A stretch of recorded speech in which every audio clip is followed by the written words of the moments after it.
New York Yankees, famous for their big budget salaries, and it is having an impact at this year's All-Star game. For more, let's check in with Michele Steele. She's out in California for the big game tonight. Michele.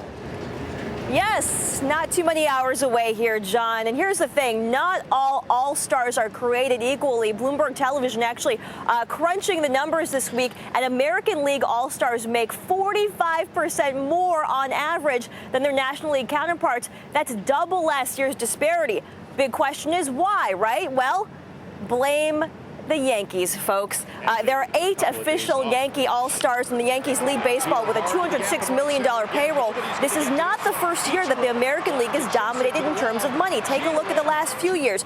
36%, 16%, 22% higher. Now, does money equal wins? Well, it's hard to argue it doesn't. The American League has won 8 of the last 13 World Series, 12 of 13 All-Star games, and teams that don't have the money are simply at a disadvantage. We talked to Milwaukee Brewers All-Star BRAUN last night.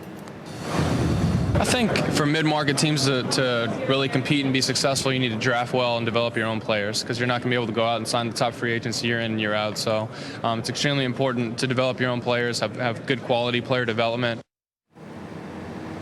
Now, BRAUN says that you do need money to compete, but here's the thing. A lot of players, even former players, are reluctant to embrace parity as they have in the NFL. Here's Dodgers legend OREL HERSHISER.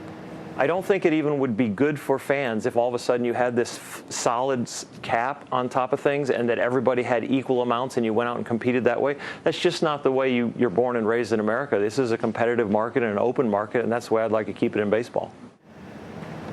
That's the way he wants to keep it. Now, more parity might mean more evenly spread stars across all baseball franchises, but at the same time, there is the risk of driving down those superstar salaries, John. And what I heard from a lot of players is that a rising tide lifts all boats.